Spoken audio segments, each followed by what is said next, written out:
ॐ Hanuman ॐ अंजनीसुत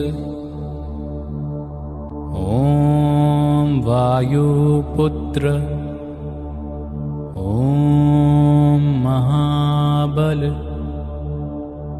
ॐ रामेष्ट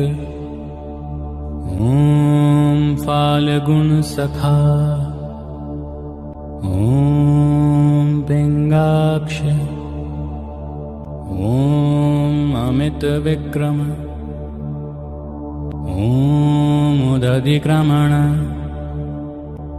ॐ सीताशोकविनाशन ॐ लक्ष्मणप्राणदाता ॐ दशग्रीवदर्पः